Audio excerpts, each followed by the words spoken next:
Di sebuah desa, ada seorang perempuan yang hidup bersama kedua saudaranya, ibu dan ayahnya. Tetapi sang ayah jarang sekali pulang karena pergi berlayar mencari ikan pelaut. Mereka adalah keluarga yang sangat sederhana dan harmonis. Tetapi, ia dan kedua saudaranya beranjak dewasa. Ibu mulai membanding-bandingkan anaknya, terutama untuk si bungsu, yang sekarang tak secantik kedua kakak.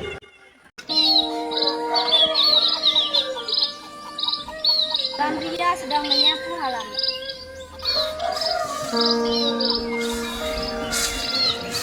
Nah, apa aku kerjain saja dia? Lina pun membuang sampah di tempat yang telah Lambria sapu. Dia terus melakukannya berulang kali. Dengan perasaan bertanya-tanya, mengapa sampahnya terus ada?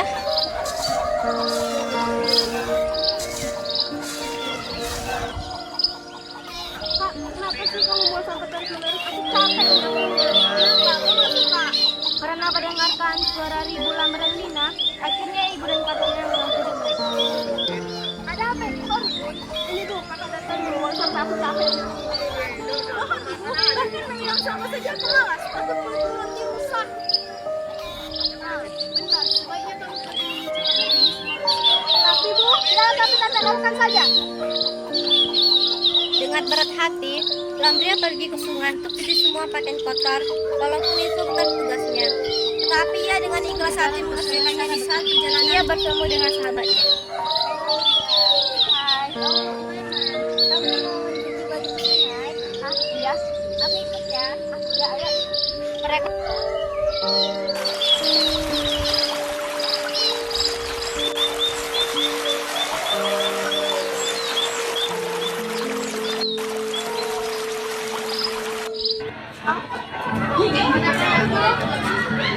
siapa yang kontak suratku? Cepat segera pulang, Bu. Kita tidak bisa menyuruh Lambria selama ada ayah ibu. Lambria mendengar hal itu sangatlah gembira. Ia tak lagi menghiraukan omongan ibu dan kedua saudaranya. Yang ia pikirkan sekarang hanyalah ayah yang akan pulang.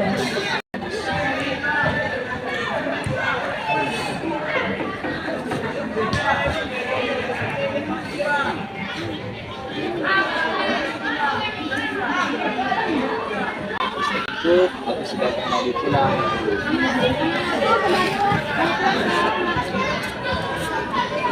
Harta yang paling berharga adalah keluarga. Istana yang paling indah adalah keluarga.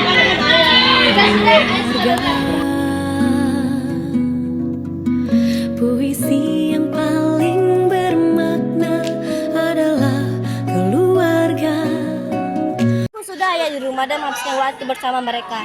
Kini ayah harus kembali berlayar mencari ikan. Tetapi sangat bahagianya kedua saudaranya serta ibu yang akhirnya tidak mengerjakan pekerjaan rumah lagi. Karena selama ayah berlayar, Lambria yang mengerjakannya.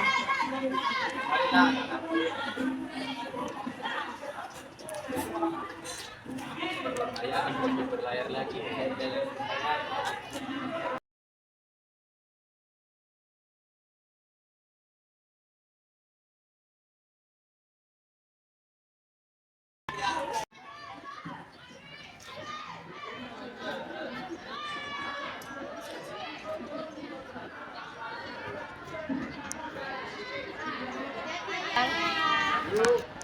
Keesokan harinya, Lambria pergi ke pasar berbelanja untuk masakan. Tetapi pada saat jalan pulang,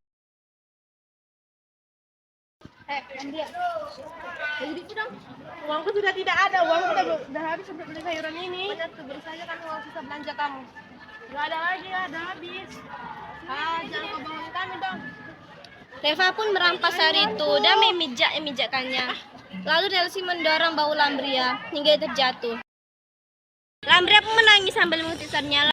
Ada para pemuda dan desa mengambil Lambria. Lambria, aku kamu menangis, siapa yang jadi ini? Belak air mata mau di sini. Ya, kau berkenan, mari kami antarkan pulang. Yuk.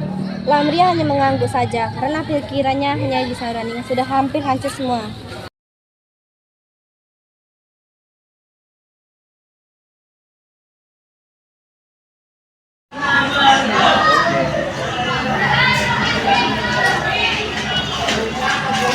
Kenapa sih Lambria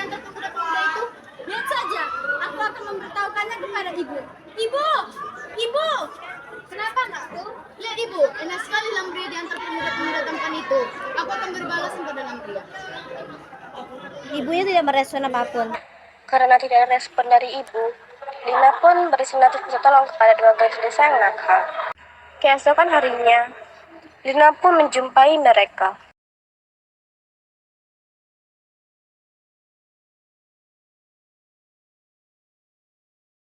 Aku mau kalian ngerjain silang ya. Aku bayar kalian 100. Gimana?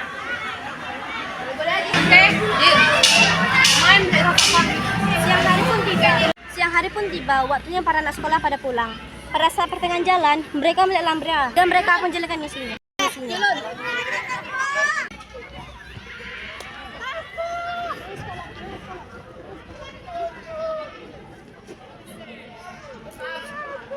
Lalu Reva mengeluarkan semua isi tas Lambria. Ia pun menangis.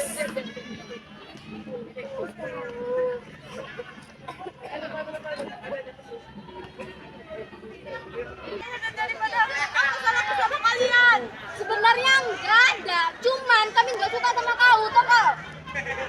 Ih, baru digitukan aja udah ngeluh. Gimana kalau yang lain menggitukan kamu? Reva dan Leslie pun pergi meninggalkan Lambria menangis sambil memungut barang. Sore hari ketika ia berjalan, ia berpasangan dengan dua pemuda desa. Paman, apa kabar? Putra dan Mas Kalian dari saling mana? bersarapan. Kami habis Dia main dari memikirkan, rumah Epande, apakah Pak. Oh iya, Paman. Apakah kami boleh bertanya? Boleh, apakah itu Moses? Apa Paman tahu Lambria mendapatkan perlakuan tidak adil di rumah selama Paman pergi berlayar? Hah? Gimana? Tidak adil? Paman kurang paham. Hah? Bukan saya, Paman. Dia hanya bergurau. Balah waktu makan malam. Setelah makan malam dihidangkan, mereka pun keluarga mulai makan. Tetapi tidak dengan Lambria, ia masih mengambil air untuk diminum. Wah, siapa yang memasak semua makanan malam ini? Saja ibu tidak. Bakalan dia tidak ikut masak. Itu mana bisa diharapkan. Dia masih dapur pun kami mendengar ucapan ibu. Mengapa ibu mengatakan itu? Padahal itu semua aku yang memasak. Setelah Lambria kembali membawa air, mereka pun lanjut makan bersama.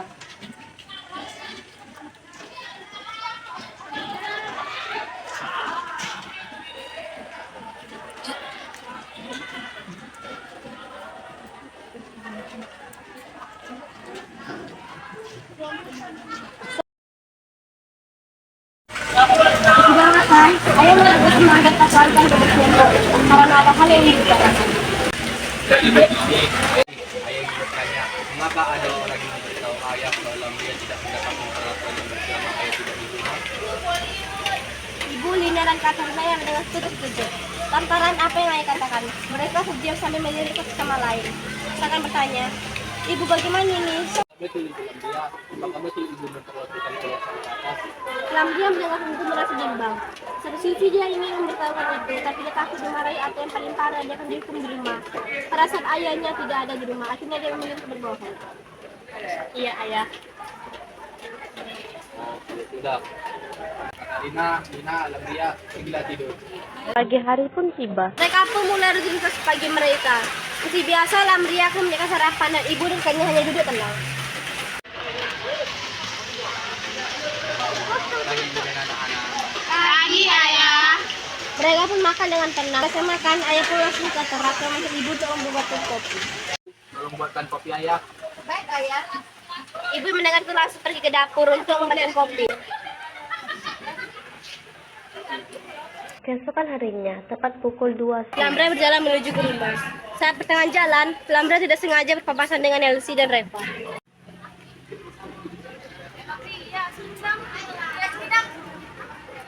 Karena Lambria tidak menurut, juga akhirnya Elsie dan Reva menghampiri Lambria yang sedang ketakutan karena takut dibully. Oh, kalau dibilang berhenti ya berhenti. Kok budak ya? Tahu tuh. Lambria hanya bisa menurut dan diam. Dia takut dan nggak tahu bagaimana cara mengatasinya. Karena ketertarikan Lambria, Reva pun mendorong Lambria.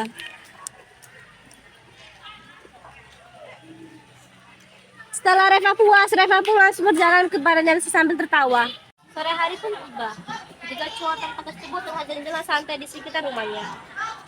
Pada saat mereka jalan-jalan, mereka secara tidak sengaja ketemu dengan ayahnya, Lambria. Paman, saya juga Ripando, Moses Putra. Tumben kalian ada di sekitar sini, kalian lagi ngapain? Tidak ada selama kami hanya ingin jalan-jalan sore. Oh iya paman, apakah boleh bertanya? Boleh. Apa itu Moses? Jadi gini paman, karena saya bingung mulainya dari mana. Takut salah paham. Lamria, kenapa Lamria tidak diperlakukan baik saat paman tidak ada di rumah? Parulina mendengar hal tersebut kembali diam, dia masih bingung. Kenapa Moses bertanya itu, sedangkan Parulina pernah bertanya kepada keluarganya, apakah Lamria sering dibedakan, tetapi Lamria menjawab tidak. Parulina pun memutuskan tidak bertanya lagi kepada keluarga tersebut. Akibat kediaman Parulina, ketiga cowok tersebut merasa menyesal karena telah memberitakan hal tersebut. Kami juga bingung paman. Oh, tidak apa-apa. Paman mengerti. Paman akan mempertanyakan ini kepada keluarga. Paman, kamu mau pulang hari ini? Sudah mau gelap. Hati-hati tidak di jalan ya. Ya paman. Dadah paman. Ya, dadah. Ayah masuk ke rumah dan meminta ibu untuk memanggil anak-anak. Ibu, tolong panggilkan anak-anak.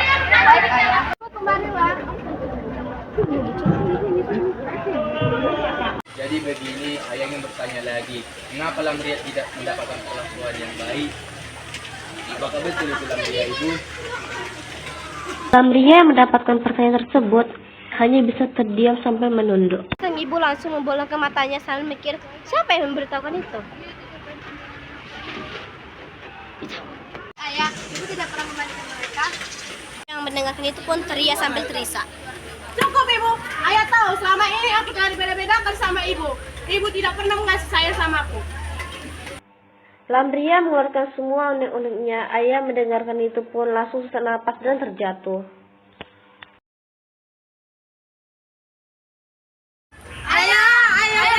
Namun naas, ayah tidak dapat terselamatkan. Seminggu telah berlalu. Setelah kepergian ayah dan ibu, Katarina dan Lina masih belum kapok-kapoknya untuk mengganggu Lamria dan menyuruh Lamria seakan-akan Lamria adalah seorang pembantu. Ayah, aku rindu pada ayah. Ibu, Lina, dan Katarina sedang berkumpul. Sambil memikirkan bagaimana nasib mereka beberapa minggu nanti. Karena uang mereka semakin menipis.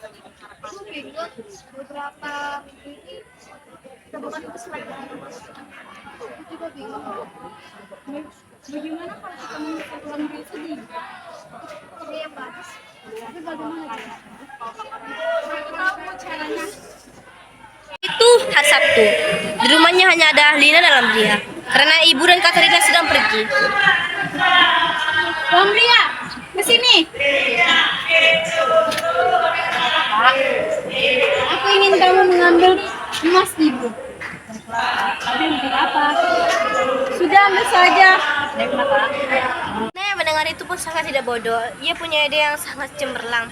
Menurutnya, ialah mengambil emas ibunya lalu masukkannya ke dalam lemari Lamria. Ini kak, emas ibunya. Udah pergi sana. Lina pun menyembunyikan emas ibu di dalam baju Lamria.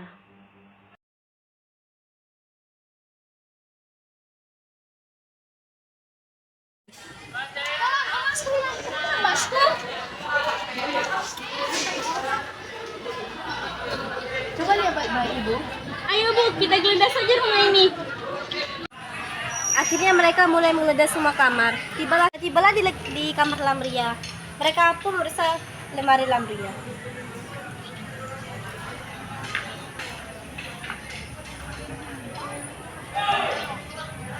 Ternyata emas ibu selama ini hanya berada di lemari Lamria. Ia pun sangat terkejut melihat itu. Lamria, apa benar kamu mengambil emas ibu? Tidak ibu, kakak tadi yang menyuruh aku mengambil emas ibu. Benar, sedangkan emas ini aja dari kamar kau, emas ibu. Gak ada loh bu, aku tadi suruh kakak makanya aku ngambilnya. Ibu gak suka ya sama anak itu berbohong? Enggak ibu, aku gak berbohong ibu. Aku tidak peduli, sekarang kamu pergi dari rumah ini, aku tidak mau melihatmu malam ini.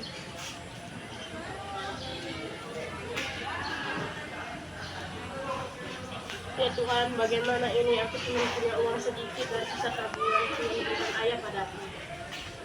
Dengan berhati, Lamria pun pergi dengan kebun yang ada. Lamria pun pergi ke ujung desa dan mendapatkan tumpangan tetangganya yang ada di kota.